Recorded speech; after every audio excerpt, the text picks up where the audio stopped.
உலகம் முழுவதையும் ஆண்டவருடைய வருகைக்கு ஆயத்தப்படுத்த போகிற ஒரு எழுப்புதல் அக்னி இந்தியாவிலே போடப்படுகிற காலம் வந்துவிட்டது.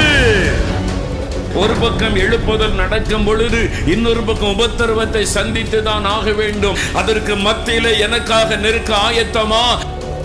அந்த எழுப்புதல் அக்கனி அந்த அளவிற்கு மாற்றத்தை கொண்டு வந்தது. தமிழ்நாட்டில் இந்த மாற்றம் வரப்போகிறது, இந்தியாவில் இந்த மாற்றம் வரப்போகிறது.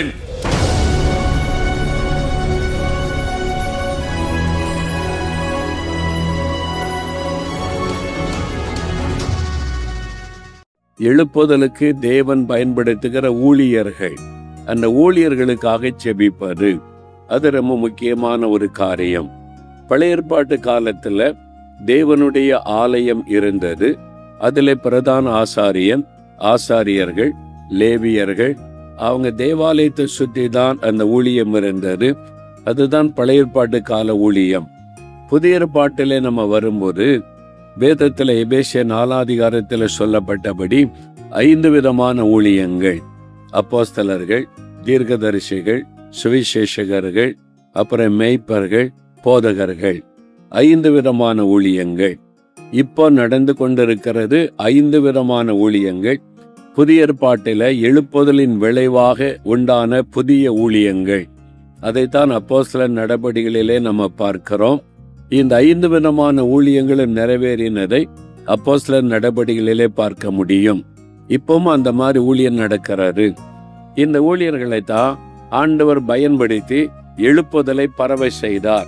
அப்போஸ்தலர் நடபடிகள் 2 உண்டான எழுப்புதல் ஆசியா கண்ட முழுவதிலும் பரவினது, ஐரோப்பா கண்ட முழுவதிலும் பரவினது. இதில் சுவிசேஷகர்களை கர்த்தர் பயன்படுத்தினார். பிலிப்பு என்கிற சுவிசேஷகன் அப்போஸ்தலர் 8 சமாரியாவில் போய் பலத்த அற்புதங்களை செய்த போது அநேகர் ரட்சிக்கப்படுகிறார்கள். ஸ்தேவான் அவர் ஒரு சுவிசேஷகர் தான். அவர் ஒரு சுவிசேஷ ஊழியத்துக்கு அழைக்கப்பட்டவர். இது மாதிரி சுவிசேஷகர்கள், மெய்ப்பர்கள், அப்போஸ்தலர்கள், சில அகபு என்கிற தீர்க்கதரிசி. நீங்க அப்போஸ்தலர் நடபடிகள் 13 வாசிக்கும் போது பவுல், பர்னபாலாம் தீர்க்கதரிசிகளாகவும் போதகர்களாகவும் இருந்தாங்க. ப்ராஃபட்ஸ் அண்ட் டீச்சர்ஸ் 2 விதமான ஊழியத்தை சபையிலே நிறைவேற்றினார்கள் என்று வேதத்தில் நமக்கு சொல்லப்பட்டு இருக்கிறது. இதான் அந்த புதிய ஏற்பாட்டு காலத்தில் உள்ள ஊழிய அழைப்பு. இதே மாதிரி தான் இப்பவும் இந்த உலகத்துல அப்போஸ்தலர்கள் இருக்கிறாங்க, தீர்க்கதரிசிகள் இருக்கிறாங்க, மெய்ப்பர்கள் இருக்கிறாங்க, சுவிசேஷகள் இருக்கிறாங்க, நல்ல போதிக்கிறவங்க இருக்கிறாங்க. அப்போ இவங்கள தான் எழுப்புதல் திட்டத்துல தேவன் முதன்மையாய் வைத்து பயன்படுத்துகிறார். எல்லாரையும் ஆண்டவர் பயன்படுத்துகிறார். ஆனா தலைமையில் இருக்கிறவங்க இந்த ஊழியர்கள் தான்.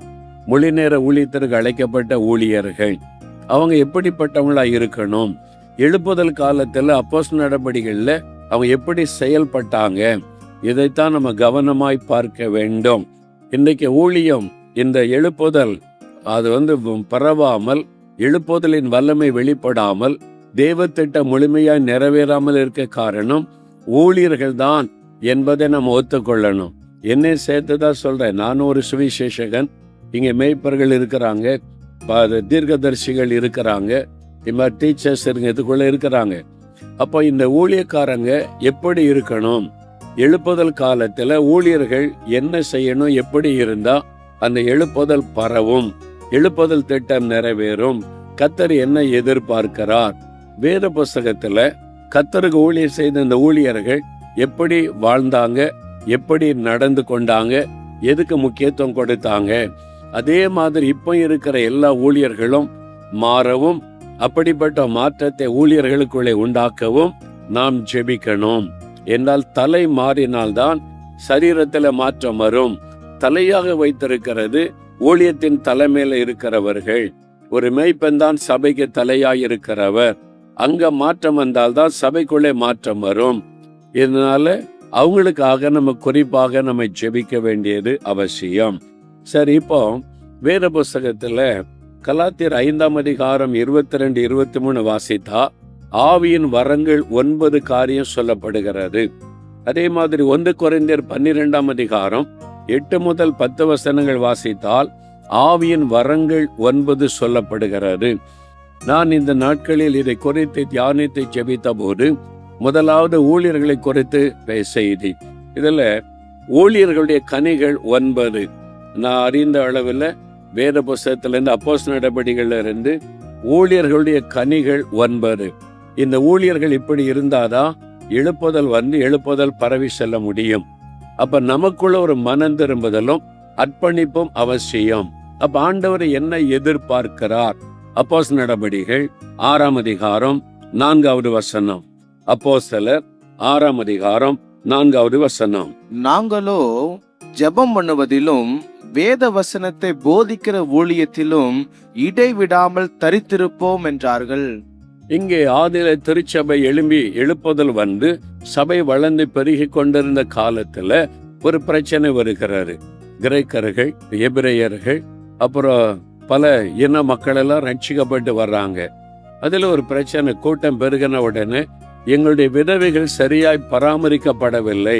சபைக்குள்ள ஒரு பிரச்சனை வருகிறாரு. அப்ப இதெல்லாம் கவனிக்கணுமே, நீங்க அப்போஸ்தலர்கள் என்ன பண்றீங்க அப்படின்னு கேட்ட போது பேதுரு சொல்லுகிறார், இதெல்லாம் நாங்க பார்த்துக்கிட்டு இருக்க முடியாது, இதெல்லாம் கவனிக்கிறதற்கு நம்ம 7 பேரை நியமிக்கலாம். அவங்க தான் இதெல்லாம் பார்க்கணும். சாப்பாடு விஷயம், பராமரிப்பு விஷயம், அதெல்லாம் அவங்க பார்க்கட்டும். எங்களுக்கு ஆண்டவர் கொடுத்திருக்கிற பணி, அழைக்கப்பட்ட ஊழியர்களுக்கு, அப்போஸ்தலர்களுக்கு, தேவனால் எழுப்புதலுக்காய் தெரிந்து கொள்ளப்பட்ட பாத்திரங்களுக்கு தேவன் கொடுத்திருக்கிறது 2 காரியம். அதைத்தான் பேதுரு சொல்லுகிறார். நாங்களோ ஜெபம் பண்ணுவதிலும் வசனத்தை போதிக்கிற ஊழியத்திலும் இடைவிடாமல் தரித்திருப்போம். நல்ல கவனிங்க. ஆதி திருச்சபை ஊழியர்கள், எழுப்புதல் கால ஊழியர்கள் எப்படிப்பட்டவங்களா இருக்கணுமா? முதலாவது ஜெபிக்கிறவர்களா இருக்கணும். இடைவிடாமல் ஜெபிக்கிறவர்களாக இருக்கணும். இதான் முதலாவது. ஊழியர்கள் இடைவிடாமல் ஜெபிக்கிறவர்களா இருந்தாதான் எழுப்புதல் பரவ முடியும். ஆதி திருச்சபையில ஊழியர்கள் அதுக்கு தான் முதலிடம் கொடுத்தார்கள். அப்போஸ்தலர் நடபடிகள் 1ஆம் அதிகாரம் 14ஆம் வசனத்துல எழுப்புதல் வருவதற்கு முன்பாகவே எழுப்புதலுக்காய் தெரிந்து கொண்ட பாத்திரங்கள் மேலறையில கூடியிருந்தார்கள். அதுல 120 பேர் அப்போஸ்தலர்கள் இருக்கிறாங்க. இன்னும் இயேசுவின் சீஷர்கள் இருக்கிறாங்க. இயேசுடைய தாயார் இருக்கிறாங்க. இயேசுடைய சகோதரர்கள் இருக்கிறாங்க. அப்ப அவங்க மேல ஆவியானவர் ஊற்றப்பட்டார். அங்கதான் எழுப்புதல் ஆரம்பித்தது. அது எப்படி? அவங்க ஜெபத்திலும் வேண்டுதலிலும் தரித்திருந்தார்கள். ஜெபத்துல தரித்திருந்தாங்க. சும்மா ஒரு மணி நேரம் ஜெபிச்சுட்டு போய்விடவில்லை. ஜெபத்திலே காத்திருந்து ஜெபித்து கொண்டே இருக்கிறாங்க. தரித்திருந்து ஜெபித்தார்கள். ஜெபம் நிறுத்தப்படவில்லை. அப்போஸ்தலர் 2ஆம் அதிகாரத்துல எழுப்புதல் ஆரம்பித்து விட்டாரு. 3000 பேர் ரட்சிக்கப்பட்டுட்டாங்க. இப்ப ஒரு பெரிய மாற்றம் ஒரே நாளில். அடுத்து என்ன நடக்கிறது? அப்போஸ்தலர் 2:42 வாசிக்கும் போது அவர்கள் ஜெபத்திலே உறுதியாய் தரித்திருந்தார்கள். இப்போ இன்னும் அதிகமா ஸ்ட்ராங்கா ஜெபிக்கிறாங்க. எழுப்புதல் வந்த பிறகு அதான் வந்துட்டுல, இன்னும் அவ்வளவுதான் இருக்கவில்லை, இன்னும் உறுதியாய் ஜெபித்தார்கள். அப்போ சபை மேய்ப்பர்கள், சுவிசேஷகர்கள், தீர்க்கதரிசிகள் யாராயிருந்தாலும் ஜெபத்துக்கு முதலிடம் கொடுக்கணும். ஜெபத்துல கவனம் செலுத்தணும். ஜெபத்துல உறுதியாய் தரித்திருக்கிறவர்களாய் முதல்ல இந்த ஊழியர்கள் ஜெபத்துல உறுதியாய் தரித்திருக்கணும். இதுதான் வேதாகமத்துல காண்பிக்கிற ஊழியர்களை குறித்த சாட்சி. அப்ப இப்படி தரித்திருந்தாதான் எழுப்புதல் பரவி செல்ல முடியும் என்று ஆண்டவருடைய வார்த்தையிலே பார்க்கிறோம். அப்போஸ்தலர் 3ஆம் அதிகாரம் 1ஆம் வசனத்துல ஜெப வேளையாகிய 9ஆம் மணி நேரத்தில் பேதுருவும் யோவானும் தேவாலயத்துக்கு போனார்கள். இப்ப தேவாலயத்துக்கு போறீங்களே, பேதுரு யோவானும் எங்க போறீங்க? நாங்க தேவாலயத்துக்கு போகிறோம். என்ன விஷயம்? அங்க என்ன பலி கொடுக்க போறீங்களா? இப்ப என்ன வொர்ஷிப் டைமா? இல்ல பிரேயர் டைம். ஜெபிக்க போகிறோம். பாருங்க, 2 ஊழியர்கள் ஜெபம் பண்ணுவதற்கு தேவாலயத்துக்கு போனார்கள். இப்ப ஊழியர்களை எடுத்துக்கொள்ளுங்க. சர்ச்சை வெறுமையா கிடக்கிறாரு. ஞாயிற்றுக்கிழமை ஆராதனை முடிஞ்ச பிறகு அப்புறம் 5 நாள் கழிச்சு 1 நாள் உபவாச ஜெபம். அதன் பிறகு அவ்வளவுதான். பைபிள் ஸ்டடிலாம் இப்ப இல்லாமல் போய்விட்டாரு. ஆலயம் மூடி கிடக்கிறாரு. சபைகள் மூடி கிடக்கிறாரு. ஆனா இவங்க தினந்தோறும் ஜெபிக்க போறாங்க. எப்பொழுது இடைவிடாமல் ஜெபிக்கணும்ல. அப்போ ஒரு சபை என்று இருந்தால் அந்த கட்டடத்துக்குள்ள எப்பவும் ஜெபம் நடந்து கொண்டே இருக்கணும். அது ஜெப வீடுன்னு ஆண்டவர் சொல்லுகிறார்ல. அப்ப வாரத்துல ஒரு நாள் ஜெபிக்கிற இடம் அல்ல, தினந்தோறும் ஜெபிக்கணும். ஆனா அன்றைக்கு பேதுரு சொல்லுகிறார், நாங்கள் ஜெபத்துல இடைவிடாமல் தரித்திருப்போம். திங்கட்கிழமை ஜெபிப்போம், செவ்வாய்க்கிழமை ஜெபிப்போம், புதன்கிழமை ஜெபிப்போம், வியாழக்கிழமை ஜெபிப்போம், காலையில ஜெபிப்போம், மத்தியானம் ஜெபிப்போம், இரவில ஜெபிப்போம், இடைவிடாமல். இந்த ஜெபம் வந்தாதானே எழுப்புதல் ஸ்ட்ராங்கா பரவ முடியும். அதற்கு நம்ம ஒப்பு கொடுக்கணும்ல, நீங்க அதுக்கு ஜெபிக்கணும். எங்க மெய்ப்பர்கள் அன்னைக்கு அப்போஸ்தலர் நடபடிகள்ல சொல்லப்பட்ட ஊழியர்களை போல இடைவிடாமல் ஜெபிக்கணும். எங்க சர்ச்சில் தினந்தோறும் ஜெபம் நடக்கணும், இடைவிடாமல் ஜெபசத்தை கேட்கணும். இந்த எழுப்புதல் சபைக்குள்ள ஊழியர்களுக்குள்ள வரணும். ஆமென் சொல்லுங்க.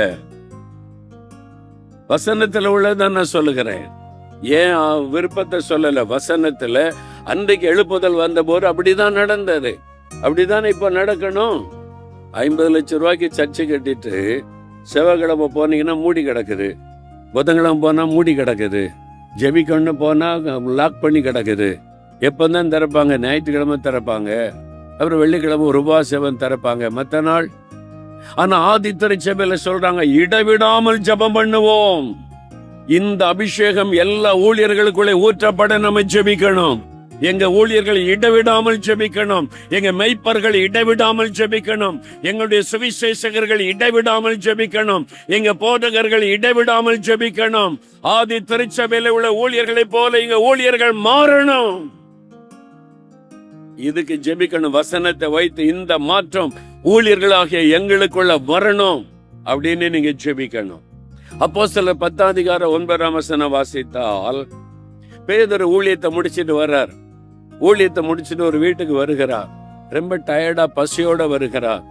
வந்த பிறகுதான் சொல்றாங்க, ஐயோ நீங்க இப்ப வருவீங்கன்னு தெரியாது, நான் பசியா இருக்கிறேன், சரி சாப்பாடு ரெடி பண்ணுகிறோம், மேலறையில கொஞ்சம் ரெஸ்ட் எடுங்க. உடனே பேதுரு போய், இப்பதான ஊழியத்தை முடிச்சிட்டு வந்தேன்னு காலை நீட்டி தூங்கினாரா? வசனம் சொல்லுகிறது, மேல் வீட்டில ஏறி ஜெபத்திலே தரித்திருந்தார். களைப்பல வந்த போதிலும், சோர்பந்த நிலைமையில வந்த போதிலும் மேலறையில அவர் ஜெபிக்க ஆரம்பித்தார். அப்பதான் ஒரு தரிசனத்தை பார்க்கிறார். அப்போஸ்தலர் 9:40 வாசித்து பாருங்கள். தொற்காள் என்கிற பெண் மரித்து விட்டாள். எல்லாரும் வந்து சொல்றாங்க, இவள் வந்து நற்கரைகள் செய்தாள் என்பதாய். பேதருடன் எல்லாரையும் வெளியே போக சொல்லிவிட்டு முழங்கால் படியிட்டு, அந்த வசனத்தை பாருங்க. அப்போஸ்தலர் 9:40 பேதுரு முழங்கால் படியிட்டு. இன்னைக்கு கிறிஸ்தவர்கள் முழங்கால் ஜெபத்தை மறந்து கொண்டு வருகிறோம். ஒரு காலத்துல சர்ச்சுக்கு போனா அட்லீஸ்ட் முக்கால் வாசி வந்து தரையில உட்கார்ந்து இருப்பாங்க, பின்னால ஒரு 4-5 பெஞ்சு போட்டு இருக்கும், அவ்வளவுதான். தரையில உட்கார்ந்தாதான் முழங்கால் நின்று ஜெபிக்க முடியும். இன்னைக்கு எல்லா சபைகளின் சேர் வந்து விட்டாரு, அதனால முழங்கால் போடுறதுக்கு வாய்ப்பே இல்லை. எழுந்து நின்றுதான் பாட்டு, எழுந்து நின்றுதான் ஜெபம் மாறிவிட்டது. ஆனால் அன்றைக்கு இயேசு முழங்கால் படியிட்டு ஜெபித்தார், பேதுரு முழங்கால் படியிட்டு ஜெபித்தார், பவுல் முழங்கால் படியிட்டு ஜெபித்தார். இந்த முழங்கால் ஜெபம் மறக்கப்பட்டு வருகிறது. முழங்காலில ஜெபித்ததற்கான அடையாளங்கள் தோன்றவில்லை, காய்ப்பை பிடிக்கவில்லை, முழங்கால் முடக்கப்படவில்லை, ஜெபங்கள் மாற்றப்படுகிறது. ஒரு காலத்துல முழங்கால் நின்று ஜெபிச்சாங்க, இப்ப முழங்கால் நின்று ஜெபிப்பதற்கான வாய்ப்பை கொடுக்கப்படுவதில்லை. இதெல்லாம் ஒரு மாற்றம் வரணும். அல்லேலூயா சொல்லுங்க. பவுல் அப்போஸ்தலனை பாருங்க, இங்க பேதுரு மட்டும். அப்போஸ்தலர் 9:11 சவுலை ஆண்டவர் சந்திக்கிறார். நீ தமஸ்குவுக்கு போ, உனக்கு எல்லாம் அறிவிக்கப்படும் என்று சொன்ன போது தமஸ்குல பட்டணத்துல வந்து 3 நாள் பார்வையில கண் குருடாக்கப்பட்டு விட்டாரு. பவுல் ஒரு வீட்டுல தங்கி இருக்கிறார். அனனியா என்ற ஒரு சீஷனுக்கு ஆண்டவர் தரிசனமாகி நீ போ என்று அனுப்புகிறார். அவனை பரிசுத்தாவில நிரப்பணும், பார்வை அடையணும், நீ போன்னு சொல்லிட்டு ஒரு அடையாளம் சொல்லுகிறார். அவன் இப்பொழுது ஜெபம் பண்ணி கொண்டிருக்கிறான். அப்போஸ்தலர் 9:11 ஆண்டவர் பவுலை குறித்து சொன்ன ஒரு அடையாளம், ஜெபம் பண்ணி கொண்டிருக்கிறான். அவர்கள்தான் புதிய ஏற்பாட்டு கால ஊழியர்களாயிருந்தார்கள், ஜெபிக்கிறவர்கள். ஆண்டவரே சாட்சி கொடுக்கிறார். இப்பொழுது அவன் ஜெபம் பண்ணி கொண்டிருக்கிறான். கண்ணு தெரியல, பாதிக்கப்பட்டு விட்டான். 3 நாளா சாப்பிடாம தண்ணி குடிக்காம உட்கார்ந்து இருக்கிறான். அதனால டயர்டா படுத்திருக்கிறான்னு சொல்லவில்லை, ஜெபம் பண்ணி கொண்டிருக்கிறான். இந்த கால அத்தனை ஊழியர்களும் ஜெபிக்கிறவர்களா மாறணும். பிஷப்மார்கள் முழங்காலிலே நிற்கிறவர்களா மாறணும். மெய்ப்பர்கள் முழங்காலிலே நிற்கிறவர்களா மாறணும். சுவிசேஷகர்கள் முழங்காலிலே நிற்கிறவர்களா மாறணும். தீர்க்கதரிசிகள் முழங்காலிலே நிற்கிறவர்களாய் மாறணும். போதிக்கிறவர்கள் முழங்காலிலே நிற்கிறவர்களா மாறணும். அந்த ஜெப எழுப்புதல் ஊழியர்களுக்குள்ளே வரணும். எழுப்புதல் காலத்தில் தேவன் பயன்படுத்தின ஊழியர்கள் அப்படிதான் இருந்தாங்க. அப்போஸ்தலர் 12ஆம் அதிகாரம் முதல் 2 வசனம் வாசித்தால், அப்போஸ்தலர் 12 அதிகாரத்துல யாக்கோபு கொலை செய்யப்படுகிறார். அப்போஸ்தலனாகிய யாக்கோபு, அவரை சரித்திரம் சொல்லுகிறது. சபை சரித்திரத்துல அவர் அடக்கம் பண்ணுவதற்கு சரீரத்தை ஆயத்தப்படுத்தின போது அவருடைய முழங்காலை பார்த்தார்கள். அது ஒட்டகத்தின் முழங்காலை போல் இருந்தது என்று குறிப்பிடப்பட்டிருக்கிறார். முழங்காலை நின்று நின்று நின்று அவருடைய கால் ஒட்டகத்தின் முழங்காலை போல காய்ப்பு பிடித்து மாறிவிட்டது. ஊழியக்காரருடைய முழங்கால் அடையாளமா இருக்கணும். ஜெபத்துக்கான அடையாளம் முழங்கால தெரியணும். அப்படிப்பட்ட ஒரு ஜெப அபிஷேகம் ஊழியர்களுக்குள்ளே ஊற்றப்படணும். அப்போஸ்தலர் 16ஆம் அதிகாரம் 13-16 வசனம் பார்த்தீங்கன்னா, பவுல் அப்போஸ்தலன் ஊழியத்துக்காக போய் பிலிப்பி பட்டணத்துல அவர் ஊழியம் செய்ய போன போது வழக்கத்தின்படி ஆற்றங்கரையிலே ஜெபம் பண்ண போனார்கள். பாத்தீங்களா, ஒரு குறிப்பிட்ட டைம் எல்லாரும் வாங்க கூடி ஜெபிக்கலாம். பவுல் ஜெபத்தின் மேல அதிக தாகம். தினமும் கூடி ஜெபிச்சாங்க, தினமும் கூடி ஜெபித்தார்கள். வழக்கத்தின்படி ஆற்றங்கரையிலே கூடி ஜெபம் பண்ணினார்கள் என்று வேதம் குறிப்பிடுகிறது. தினமும் ஜெபம் நடக்கணுமே, அதுதானே ஜெப வீடு, அதுக்கு தானே சர்ச்சு, அது ஜெப வீடு. தினமும் உங்க ஜெப சத்தம் எழும்பணும். அந்த மாதிரி எல்லா ஊழியர்களுக்குள்ள ஜெப அபிஷேகம் வரணும். இன்னைக்கு ஊழியக்காரங்களை யோசித்து பாருங்க. இன்னைக்கு இருக்கிற மெய்ப்பர்கள், என்ன மாதிரி சுவிசேஷகர்கள், அது மாதிரி அப்போஸ்தலர்கள், தீர்க்கதரிசிகள், போதிக்கிறவங்க எல்லாரையும் யோசித்து பாருங்க. இந்த மாதிரி ஜெபிக்கிறோமா? இடைவிடாமல் ஜெபிக்கிறோமா?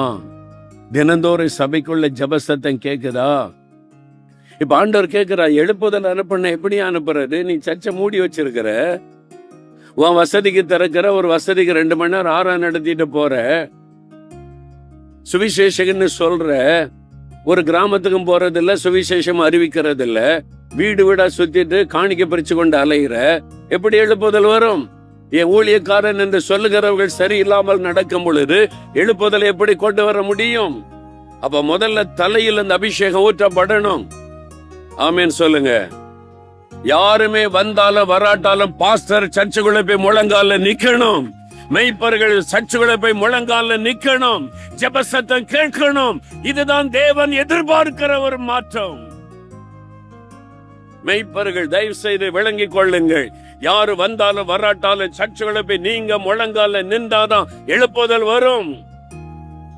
என் கர்த்தரை நான் போய் ஆராதிக்கிறேன், என் ஆண்டவரை நான் போய் புகழுகிறேன், என் ஆண்டவரை நோக்கி நான் ஜெபிக்கிறேன். யாரு வந்தாலும் வராவிட்டாலும் என்னை அதற்காக கர்த்தர் ஏற்படுத்தி இருக்கிறார். அதுக்கு தான் என்னை ஊழியக்காரனாய் நியமித்திருக்கிறார். இந்த ஒரு தரிசனத்தோடு ஜெபிக்கிறவளா மாறணும்ல. இதுக்கு நீங்க ஜெபிக்கணும். எங்க சபையில தினமும் ஜெப சத்தம் கேட்கணும். எங்கள் மெய்ப்பர்கள் முழங்கால நின்று ஜெபிக்கிறவங்களா இருக்கணும். எங்களுக்கு தெரிஞ்ச இந்த சுவிசேஷகர்கள், இந்த மோகலாசஸ் எப்பவும் ஜெபிக்கிறவரா மாறணும். எல்லா ஊழியக்காரரும் என்னை சேர்த்துதான் சொல்லுகிறேன், யாரையும் குறை சொல்லுவதற்கு அல்ல. வேதம் என்ன சொல்லுகிறது? அன்றைக்கு பைபிள்ல என்ன பார்க்கிறோம்? இது ஆண்டவர் சொன்னார். நான் எழுப்புதல் அனுப்படுமானா பைபிள் காலத்துல, வேதாகம நாட்கள்ல, எழுப்புதல் காலத்துல ஊழியர்கள் எப்படி இருந்தாங்க? முதல்ல ஜெபத்துல தரித்திருந்தார்கள். இதுக்கு தான் நம்ம ஜெபிக்க போகிற. எல்லாரும் எழுந்துருங்க. உங்க சபையில நீங்க பார்க்கிற ஊழியர்களை கர்த்தர் இப்படி பயன்படுத்தணும். ஊழியர்கள் மத்தியில எழுப்புதல் வரணும். ஊழியர்கள் மத்தியில ஒரு ஆவிக்குரிய மாற்றம் வரணும். ஊழியர்கள் மத்தியில் ஆவியானவர் ஊற்றப்பட்டு ஆதி திருச்சபை ஊழியர்களை போல எல்லாரையும் மாற்றணும். ஆண்டவர் பேசுற வார்த்தைக்காக ஸ்தோத்திரம் பண்ணுங்க. வாய் திறந்து ஸ்தோத்திரம் பண்ணுங்க. ஆண்டவரே ஸ்தோத்திரம் சொல்லுங்க. துதிங்க துதிங்க துதிங்க. ஹல்லேலூயா ஹல்லேலூயா ஹல்லேலூயா. கர்த்தருடைய ஊழியக்காரர்களுக்காய் ஜெபிக்க போகிறோம். முதல் நூற்றாண்டில ஆதி திருச்சபையில ஊழியர்களை தேவன் எப்படி பயன்படுத்தினாரோ அந்த எழுப்புதல் ஊழியர்களுக்குள்ள வரணும், ஊழியர்களுக்குள்ள வரணும், மெய்ப்பர்களுக்குள்ள வரணும், அப்போஸ்தலர்களுக்குள்ள வரணும், சுவிசேஷகர்களுக்குள்ள வரணும், தீர்க்கதரிசிகளுக்குள்ள வரணும், போதிக்கிறவர்களுக்குள்ள வரணும். அவங்க ஜெபிக்கிறவர்களா இருக்கணும், இடைவிடாமல் ஜெபிக்கணும், இடைவிடாமல் வசனத்தை போதிக்கணும், இடைவிடாமல் ஜெபிக்கணும், போதிக்கணும், தேவ வல்லமை வெளிப்படுத்தணும், உத்தமமா இயேசுவை பின்பற்றணும், உண்மை உள்ளவர்களாய் இருக்கணும், வெளிப்பாடுகளோடு ஊழியம் செய்யணும். ஆண்டவரே, எங்கள் மெய்ப்பரை இப்படி பயன்படுத்தணும், எங்க ஊழியர்களை இப்படி பயன்படுத்தணும், எங்கள் ஊழியர்கள் இப்படிப்பட்ட அபிஷேகத்தோட செயல்படணும். ஆண்டவரே, எங்கள் ஊழியர்கள் இடைவிடாமல் ஜெபிக்கணும், இடைவிடாமல் ஜெபிக்கணும். எங்க சபைகளில இடைவிடாமல் ஜெப சத்தம் கேட்கணும். எல்லாரும் சொல்லுங்க, எங்க சபைகளில இடைவிடாமல் ஜெப சத்தம் கேட்கணும். சர்ச்சஸ்ல இடைவிடாமல் ஜெப சத்தம் கேட்கணும். எப்பொழுதும் வசனம் போதிக்கப்படணும், இடைவிடாமல் வசனம் போதிக்கப்படணும், சுவிசேஷம் அறிவிக்கணும். எல்லா ஊழியர்களும் சுவிசேஷம் அறிவிக்கணும். கிராமங்கள் தோறும், பட்டணங்கள் தோறும் சுவிசேஷத்தை அறிவிக்கணும். தேவ வல்லமையை வெளிப்படுத்தணும். எங்க சபைக்குள்ள அற்புதம் நடக்கணும், ஆராதனையில் அற்புதம் நடக்கணும், ஆராதனையில வியாதியஸ்தர்கள் சுகமாக்கப்படணும், வல்லமை வெளிப்படணும். எல்லாருக்குள்ள ஒரு மனம் காணப்படணும், பெருமைகள் மாறணும், சுயநலங்கள் மாறணும், தேவனுடைய ராஜ்யத்தை கட்டுகிற ஒரு மனம் உண்டாகணும். ஆண்டவரே, பாடுகளுக்கு அர்ப்பணிக்கணும், பாடுகளுக்கு என்று பயப்படக்கூடாது, பாடுகளுக்கு அர்ப்பணிக்கணும். அந்த இருதயத்தை தாரும். உத்தமமாய் உம்மை பின்பற்றணும், உத்தமமாய் குற்றம் சாட்டப்படாத வாழ்க்கை வாழணும், குற்றம் சாட்டப்படாத ஊழியம் செய்யணும். ஜெபிங்க, உண்மை உள்ளவர்களாய் இருக்கணும். உண்மை. ஆண்டவரே, வெளிப்பாடு பெற்ற ஊழியம் செய்யணும், வெளிப்பாடு பெற்ற ஊழியம் செய்யணும். ஜெபிங்க. ஹல்லேலூயா. ஆண்டவரே, எங்க தமிழ்நாட்டுல, எங்க இந்தியாவுல எல்லா ஊழியர்களையும், மெய்ப்பர்களை, சுவிசேஷகர்களை, தீர்க்கதரிசிகளை, போதிக்கிறவர்களை, அப்போஸ்தலர்களை ஆதி திருச்சபையில நீர் பயன்படுத்தின ஊழியர்களை போல பயன்படுத்தணும். அவங்களுக்குள்ள ஒரு ஜெப அபிஷேகம் வரணும், போதிக்கிற அபிஷேகம் வரணும், சுவிசேஷத்தை அறிவிக்கிற அபிஷேகம் வரணும், உண்மையும் உத்தமமாய் பின்பற்றணும், பாடுகளை சகிக்கணும். ஆண்டவரே, வெளிப்பாடுகளோட ஊழியம் செய்யணும். அந்த அபிஷேகம் இறங்கட்டும். கர்த்தர் அப்படியெல்லாம் செய்ய போகிறார். ஆமென். For further details and prayer support, contact Jesus Redeems Ministries, Nalumavudi, Thoothukudi District, 628-211. Our phone number 04639 353535. info@jesusredeems.org. Our website www.jesusredeems.com. God bless you.